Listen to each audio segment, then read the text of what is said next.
Hello friends, dear friends. The forest exhaled a breath of pure, unadulterated night. It was a suffocating darkness, pressing down on the tall, skeletal trees and tangling itself in their gnarled branches. In this black maw, a figure fled, lighted deep. Each gasp for air was a ragged sob against the silence, each beat of her heart a frantic drum against the rising tide of terror. Her clothes, once elegant, were now ripped and stained, clinging to her shaking limbs. Exhaustion was a lead weight dragging at her heels, yet she dared not falter. Behind her, the hunt was relentless. The voices of Trang and the dreaded Mr. John echoed through the trees, each syllable laced with a venomous promise. "Light a deep, just stop, we won't hurt you." Much, Trang's voice slithered through the darkness, a grotesque parody of concern. But Light a Deep knew the hollow core of that lie. Too many days locked away, choked by threats and suffocated by manipulation, had stripped away any illusions. Capture now meant not another chance, but the final, brutal end. The sliver of moon, a fractured fingernail in the inky sky, offered scant guidance. Every branch clawed at her skin, every stone a brutal jab at her bare feet, each drop of blood from the gash on her arm a testament to her desperate flight. The forest itself was a conspirator, a chaotic tangle of roots waiting to trip her, low branches lashing at her face. Still, she pushed on, her breath catching in her throat, the cold night air a cruel caress on her fierce-licked skin. The sounds behind her were drawing closer, the crunch of leaves, the snap of twigs, a terrifying symphony of pursuit. Then, at a sharp bend in the treacherous path, disaster struck.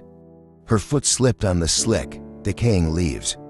A desperate grab for a branch yielded only air. Her body plunged forward, a helpless tumble down a steep, unseen slope. The world became a dizzying blur of earth and shadow. A sickening crack as her head slammed against unyielding rock. And then, oblivion. The forest reclaimed its silence, broken only by the mournful whisper of the wind through the leaves. Light a Deep lay still, a broken doll discarded on the cold forest floor. A crimson bloom stained her forehead, her breathing shallow and faint. Leaves clung to her pale face, her chest rising and falling with a heartbreaking fragility. Her pursuers were near, their heavy footfalls closing in. Yet for this fleeting moment, the chaotic embrace of the wild had concealed her. It was a reprieve bought at a terrible price, a race against the fading light of her consciousness. Miles away, in the sterile silence of his speeding car, CEO James drove with a singular, desperate focus, unaware that the woman he loved lay broken and bleeding in the heart of the unforgiving night. Would he find her before the darkness claimed her completely? A husband's desperate race against time. The night deepened, a suffocating cloak over the desolate country road as James gripped the steering wheel, knuckles white, his heart a frantic drumbeat against his ribs. His phone, clutched in a vice-like grip, displayed the last, agonizing coordinates from the tracking device on Light a Deep's bracelet, a simple gift months ago, now his only tether to hope. The signal blinked from a dense patch of forest west of the city. There was no time to wait for anyone, not the police, not anyone. If that tiny signal was still emitting, it meant she was alive, or at least, that's what he had to believe to keep moving. He slammed on the brakes at the forest's edge, the tires spitting gravel. Ignoring the biting cold and the ominous silence of the woods, he grabbed a high-powered flashlight and plunged into the inky blackness.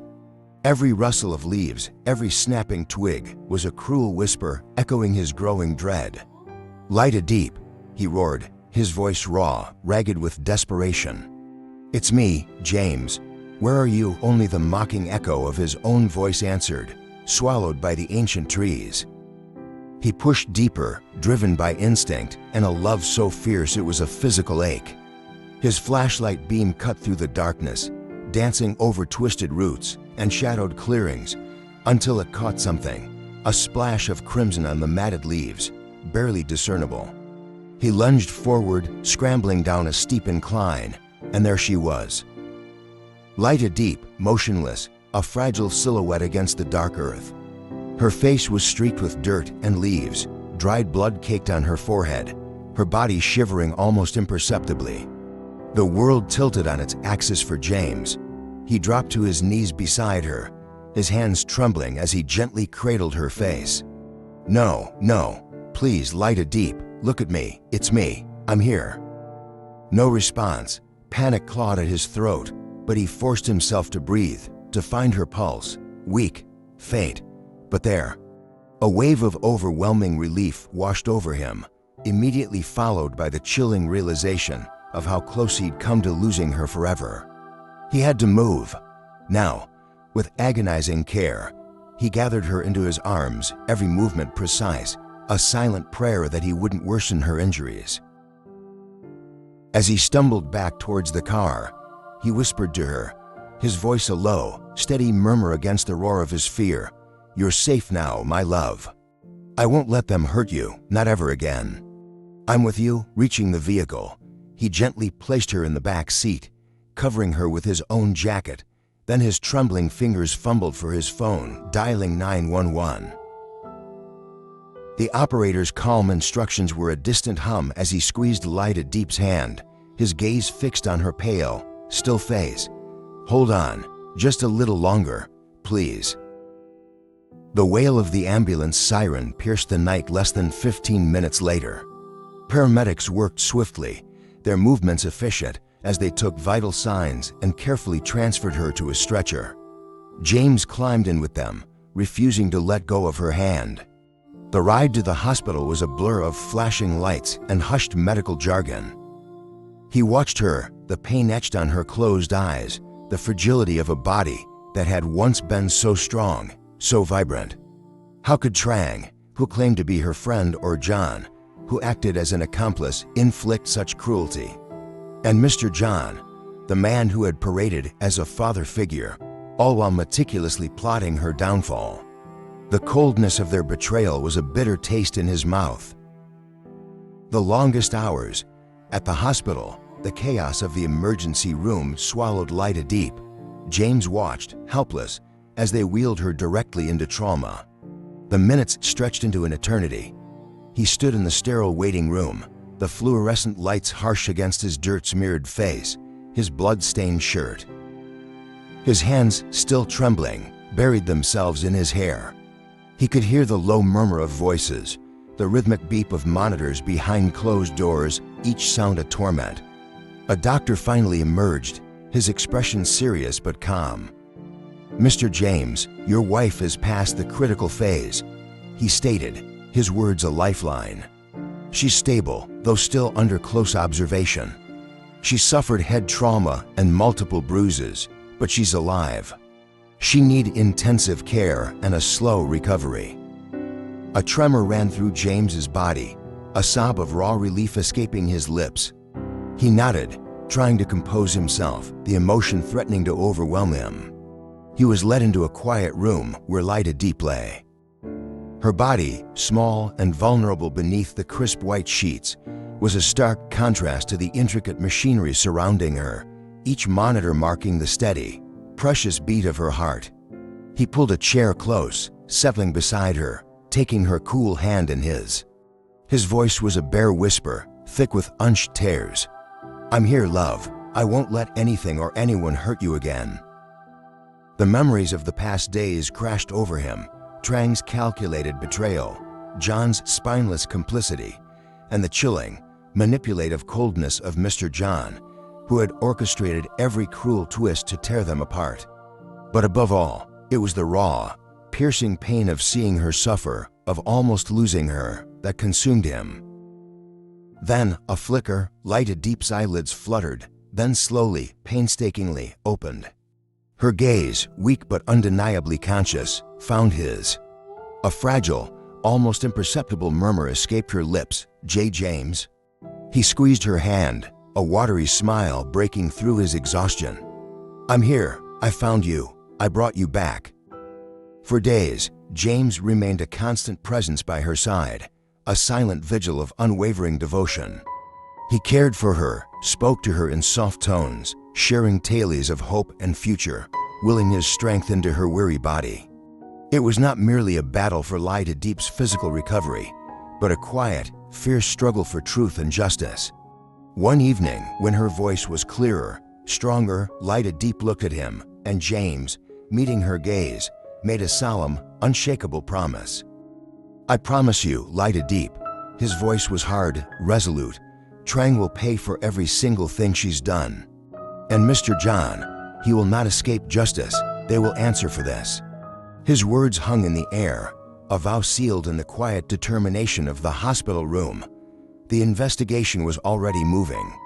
The police, armed with the evidence James had provided and their own tireless work, had secured arrest warrants.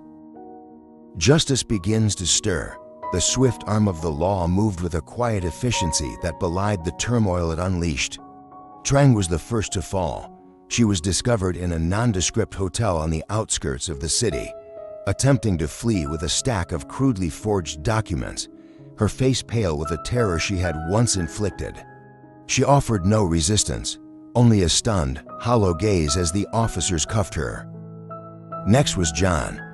He was apprehended as he stepped off a late-night flight, disoriented and visibly startled by the waiting police presence at the airport. He had clearly underestimated the speed and reach of James's influence and the tenacious grip of the law. His carefully constructed web of deceit began to unravel the moment the handcuffs clicked shut. But the biggest fish, Mr. John, the puppet master, proved more elusive. He was found on a sprawling, remote property, nestled deep in the countryside, clearly in the midst of preparing for a more elaborate escape. His calm, calculating facade finally cracked when faced with the unwavering authority of the officers. The man who had once projected an image of a benevolent father figure was revealed for what he truly was, a cold, manipulating architect of destruction. The downfall of these three sent shockwaves through the city's elite circles, marking the undeniable beginning of the end for James and Lie to Diep's nightmare. The press, hungry for a story of such high-stakes betrayal, was quick to latch onto it, dubbing the unfolding saga the kidnapping of Lie to Diep. Society watched, gripped, as the news channels dissected every detail, promising a sensational trial that would lay bare the corruption and insidious treachery lurking beneath polished exteriors. But for James, this was never just a media spectacle. This was the life of the woman he adored, the sanctity of their family, and the very foundation of their future. One quiet afternoon, as he gently held Lie to Diep's hand in her hospital room, he looked into her recovering eyes and declared, "Nothing and no one will ever separate us again." And so, as justice began its slow, inevitable grind through the legal system, James and Lie to Diep, scarred but unbroken, started the arduous yet hopeful process of rebuilding their life together, now stronger and more unified than ever before. Lessons for the audience. Dear viewers, this gripping story of James and Lie to Diep offers us more than just a thrilling narrative of pursuit and justice. It holds powerful lessons about the complexities of human relationships and the resilience of the human spirit. The insidious nature of betrayal. Perhaps the most jarring lesson comes from the profound betrayal Lie to Diep suffered at the hands of those she trusted, Trang, her supposed friend, and Mr. John, who feigned a fatherly role. This highlights how danger doesn't always come from strangers, but can lurk in the most intimate circles. It's a stark reminder to be discerning, even with those we hold dear, and to pay attention to actions over words. Appearances can be deeply deceptive, and true character often reveals itself in times of adversity, or, in this case, malevolent planning.